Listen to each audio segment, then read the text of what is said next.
Dave. What's going on tonight at the Charles? Well, this is the debut of the film Dirty Wars as far as Baltimore goes, and this is a film that's been opening around the country. I've had the privilege of leading question and answer sessions after opening screenings in Washington, in Norfolk, Virginia, and in Charlottesville, Virginia, where I live, and the response has been quite enthusiastic. It's not a cheerful film. It's about what our War Department, what we now call our Defense Department, does, but it's a very well-made film, and it inspires people to go out and get other people to come see it.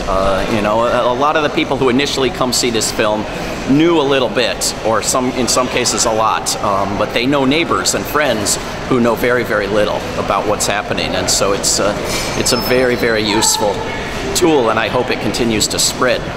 Tell us a little bit about the investigative journalist who's really the spearhead for this movie. It's Jeremy Scahill's movie. It's made by Rick Rowley, and it's very well made. But Jeremy is the narrator and the star and the reporter who is behind the stories. And so we see Jeremy with an Afghan family in their home following a night raid in which U.S. forces killed innocent family members. We see Jeremy with U.S.-funded warlords in Somalia.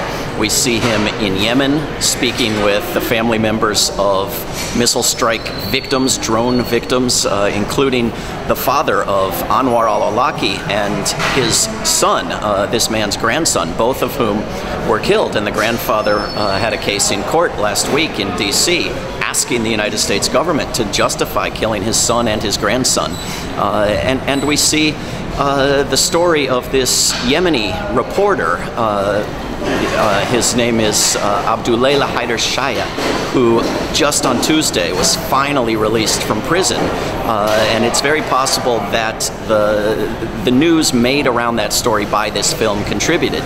In any case, there was intense pressure in Yemen, as well as here in the United States, to free a reporter who had been imprisoned at the instruction of President Barack Obama for having reported on the damage to men, women, and children by U.S. missile strikes in Yemen, which the government of Yemen lied about and which we found out about because of the heroic gifts given us by Bradley Manning, who is now facing a verdict and a sentence in the coming week. So it's about these so-called covert wars. And who are fighting these wars? The CIA?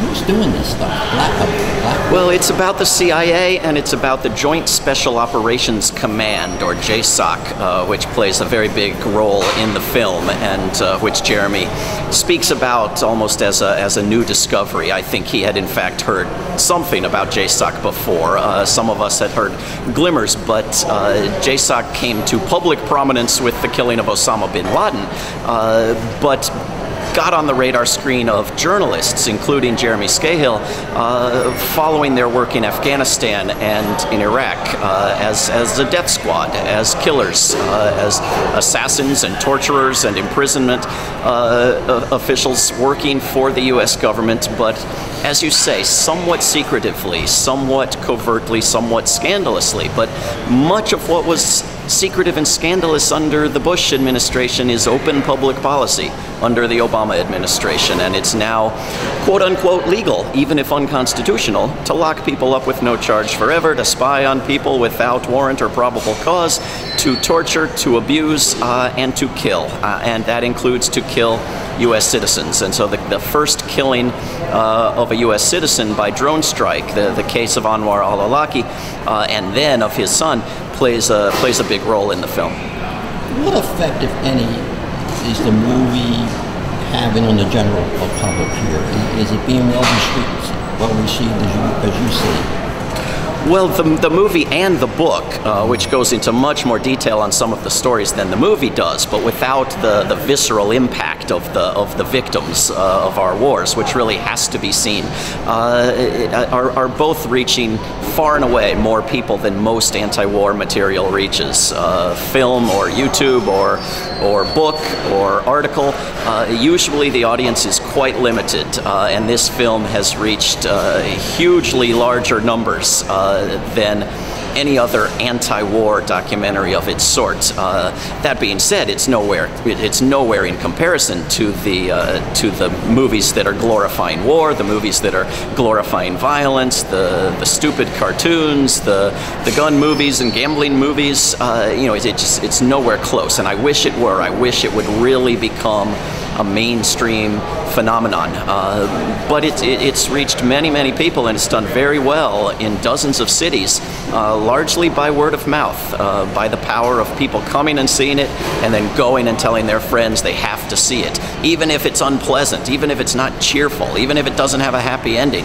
You have to see it, especially people who are aware that it's going to be unpleasant have to see it and get others to see it, or the reality will continue. This is just a depiction of things we ought to be aware of. This ought not to disturb us. The reality of all of this endless and counterproductive killing ought to disturb us deeply, and this movie makes a very powerful case from people within JSOC and within the government and the military that it's counterproductive, that this killing is making us less safe, that you're generating more enemies than you're killing, that when you run through a list of top targets to kill, you're handed another list that's bigger as a result of what you did to go through the first list. And so I think for people who can be brought to understand that there is no upside, that there's nothing to trade off against the immorality and the horror of killing so many people around the world, maybe some greater activism can come, and we're seeing it. We're seeing it around Edward Snowden. We're seeing it around Bradley Manning.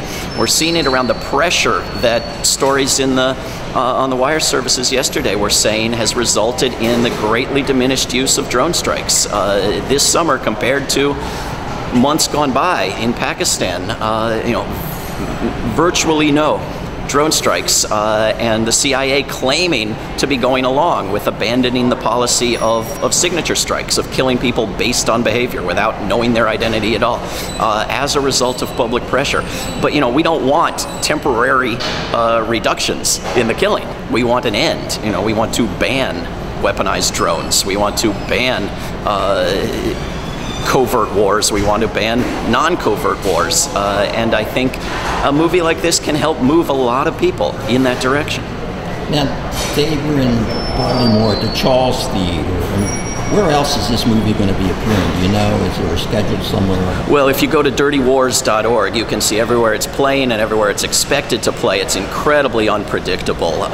Most movie theaters, more so than this one, are not good at working with activists because they cancel the movies and start up the movies and reschedule the movies on a moment's notice, and you never know for sure. So you have to follow your local schedules in the paper, and you have to follow dirtywars.org, and you can go to dirtywars.org and request that the movie come to your city if it hasn't, and if enough of those requests come in, the distributor starts to take it seriously. But it's been in all the major cities and many smaller cities, and I've spoken at events with it that have been very well attended in a number of cities, and eventually it's going to be available on DVD and Netflix, and it's already available through certain cable services, and it's going to be possible for groups to organize one-time screenings in auditoriums and promote the hell out of them without any doubt that it's going to screen on that day at that time, and that should be very helpful in a lot of smaller towns that are waiting